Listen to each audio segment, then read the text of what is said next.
மடையில் வாழை பாய மாத ரா. அந்த ராவை வந்து வெளியே விடக்கூடாது. இல்லை நீங்கள் விடுறீங்கன்னு சொல்லலை, விடாதீங்க. அந்த ராவை மட்டும் நீங்கள் என்ன பண்ணால் நைஸாக ரா ரா அதை அழுத்தமும் கொடுக்கணும். அந்த காற்றை விட்டு அந்த காற்றை விட்டு அப்படின்னு சொன்னால் போதும். இதுதான் இதை மட்டும் இதுதான் நீங்கள் கவனிக்க வேண்டியது. இதை கவனிக்காமல் நம்ம திரும்ப திரும்ப 100 தடவை சொன்னாலும் அது பிரயோஜனம் இல்லை. நமக்கு விஷயமே என்னென்னா அந்த ரா, அந்த மாதரார் அப்படிங்கும்போது அந்த ராவை வெளியே விடாமல் கொஞ்சம் உள்ளே மடையில் வாழை பாய மாத அதை நைஸ் ரா அப்படின்னு கூட வெளியே விடாம அதை காத்து விட்டு நைஸா சொன்னாலும் போதும். உடையும் பொய்கை போல அது மட்டும் அது என்னன்னா காத்தை விட்டு சொன்னா போதும். அதுக்கு ஒன்று அழுத்தி அது ஒன்று சொல்ல வேண்டியதில்லை, சொன்னா போதும்.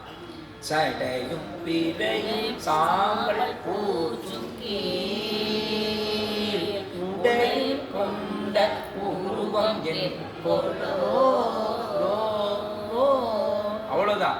முடிக்கிற வரியை மட்டும் வெளியே போகாம பார்த்து நீங்கள் எல்லாமே நல்லா பாடுறீங்க. நான் கடைசியாக சொல்ல வந்து என்னென்னா இந்த முடிக்கிற அந்த இதை வெளியே விடாதீங்க. ஒவ்வொரு பாட்டுலையுமே அதை கவனிங்க. முடிக்கிற இடத்த வெளியே விடாதீங்க. அதை மட்டும் நீங்கள் உள்ளே வச்சு பாடிட்டே இருந்தீங்கன்னா எல்லா பாட்டும் உங்களுக்கே கேட்க இனிமையாக இருக்கும். நம்மள அப்படி பாடுறோம், எல்லா பாட்டுக்குமே அப்படி தான். முடிக்கிற வரியை வெளியே விடும்போது தான் என்னாகும், அடுத்த வரியும் வெளியே விட்டுறோம்ல, அடுத்த வரியில் அந்த விசில் அடிக்க ஆரம்பிச்சுக்கோம். அப்போ முடிக்கிற வரியை வெளியே விடாமல் நம்ம கவனமாக பாடிக்கிட்டே இருக்கும்போது அது இந்த கட்டுக்குள்ளேயே இருக்கும். அந்த கட்டை தாண்டி வெளியே போகாது.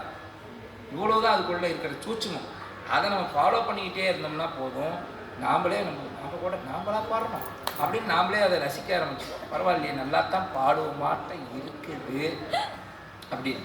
உண்மையிலே நல்லா பாடுறீங்க. நான் அதைத்தான் சொல்கிறேன். முடிக்கிற இடம் ஒன்று கவனிச்சுக்காங்க அப்படின்னு தான் சொல்கிறேன். தவிர நல்லா பாடுறீங்க. இந்த பதிகத்தை நான் அடுத்த வகுப்பில் முழுக்க எடுத்துடலாம். கூட்டுராயினவாறு பாடி இதை எடுத்துடலாம். ஏன்னா அது ஒரு சம்பிரதாயமே இருக்குது.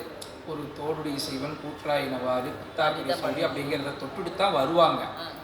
கூட்டுராயினவா தோடுடைய செய்வன் கூட்டுராயினவாறு பித்தாபிரி சொல்லி முடியறதுக்குள்ளேயே பல வகுப்பு முடிஞ்சு போயிடுது. அதோடய வகுப்பு முடிஞ்சு போயிடுது. அதுக்கு மேலே அந்த வகுப்பு தொடர்ந்து நடக்குதா இல்லையானே தெரிய மாட்டேங்குது. என்னடா எப்போ போனாலும் இதையே சொல்லிட்டு இருக்கிறாங்க. அதனால தான் நான் அது ஒன்று இது ஒன்று, இது ஒன்று அது ஒன்று, இது ஒன்று அது ஒன்றுன்னு மாற்றி கொண்டு வரேன். நீங்கள் நல்லா போக போக கொடுக்க திருவாசகம்லாம் கூட வந்துக்கிட்டே இருக்கும். அவ்வளோதான், காரணம் அதுதான், வேறு ஒன்றும் இல்லை. அதனால் கட்டாயம் இந்த குருவருள் பதிகங்கள் அப்படின்னு அதை பாடித்தான் நம்ம பார்க்கணும். ஆமாம், சரி. திருச்சிற்றம்பலம். அடுத்த வகுப்பு நம்ம பார்த்துட்டு சொல்லியிருக்காங்க.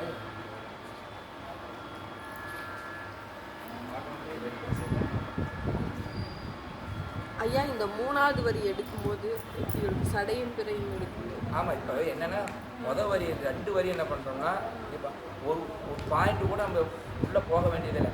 மடையில் பாலை பாய மாதரார் அப்படிங்காம அதை மட்டும் மடையில் பாலை பாய மாதரார் உடையும் பொய்கை போல 3வது அது 3வது என்ன பண்ணும், மூச்சு இழுத்தோம்னா சடையும் பிறையும் இன்னும் இருந்ததை விட ஒரு பாயிண்ட் மூச்சு அப்போ எடுக்கணும். சடையும் பிறையும் சாம்பல் அப்படின்னா அந்த 3வது வரி மட்டும் அவ்வளோதான். அது என்னன்னா இங்கே பாடினது இன்னும் ஒரே ஸ்டெப்லேயே பாடிக்கணும். அதுல இருந்து ஒரு ஸ்டெப்பு உள்ள வந்து சடையும், அதுக்கு அந்த மூச்சு எடுத்த மாதிரி சடையும் பிறையும் சாம்பல் போட்டும்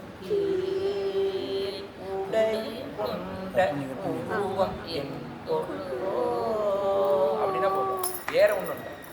இது ஒரே ஸ்டெப்பில் பாடி ஒரு ஸ்டெப் உள்ள எடுத்து பாடணும், அவ்வளோதான். அங்கேயே நம்ம மேலே கத்தக்கூடாது, அவ்வளோதான். புரியுதுங்களா?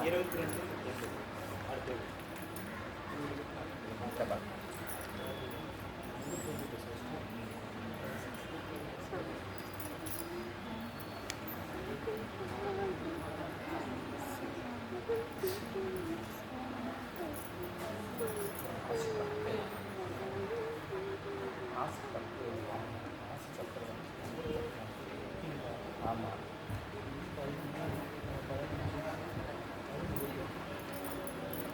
வந்து தமிழ் பேசுகிறேன்.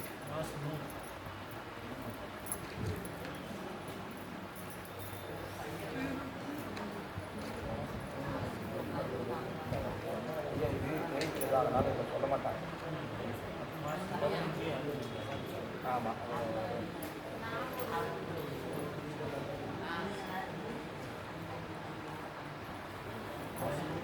மாதம்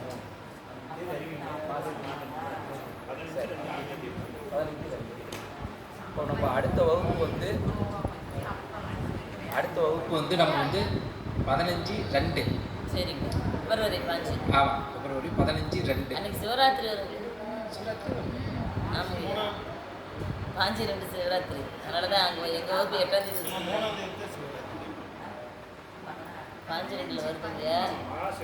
மகா சிவராத்திரி. சரி, அதனால இரவு தான் தானே. வகுப்பு 8ஆம் தேதி வச்சுட்டாங்க. சரி, ஆமாம், பகல்லையும் வந்துட்டு உங்களால் இரவு வர முடியாதுன்னு நினைக்கிறேன். எனக்கு ஒன்றும் பிரச்சனை இல்லை. நான் காலையில் வந்து சொல்லி கொடுத்துட்டு சிவராத்திரிக்கு சாயந்தரம் போனால் போதுன்ட்டு நான் ஓடிடுவேன். அப்போ போகலாங்கய்யா. அது என்ன கிழமை? ஞாயிற்றுக்கிழமை தானே. இப்போ நீங்கள் வந்து காலையில் வந்துட்டு அதெல்லாம் அப்போ ஐயா சிவராத்திரிங்கிறது நமக்கு வந்து ஐயா இரவுல சிந்திக்கிற சாமி பகல் பூரா பாடி இரவுல போய் பாடுவோம். நல்லதுதான். அதனால் இல்ல முத நாள் இருந்து தான் தூக்கிட்டு இருக்கோம். அதுக்கு சனிக்கிழமை ராத்திரி பார்த்துக்கோங்க. சரி, சனிக்கிழமை பிரதோஷம் தான். சனிக்கிழமை பிரதோஷம் தான். அன்னைக்கு நைட்டு இல்லை முடிக்கல. ஞாயிற்றுக்கிழமை நைட்டு தான் முடிக்கணும். அப்படின்னா கட்டாயமாக வந்துடலாம். ஆமாம், பண்ணிக்கலாம். ரைட். எனக்கு வந்து ரொம்ப சந்தோஷம். நீங்கள் எல்லாம் நல்லா பாடுறீங்க. நான் இப்போ சொன்னதை மட்டும் மனசில் வச்சுட்டு முடிக்கிற வரியை வெளியே விடாமல் ஒரு கட்டுக்குள்ளேயே நிறுத்திக்காங்க. ஒவ்வொரு பாட்டையும் முடிக்கிற வரியை வெளியே விடாமல் உங்கள் கட்டுக்குள்ளேயே நிறுத்திக்காங்க. அவ்வளோதான். நீங்கள்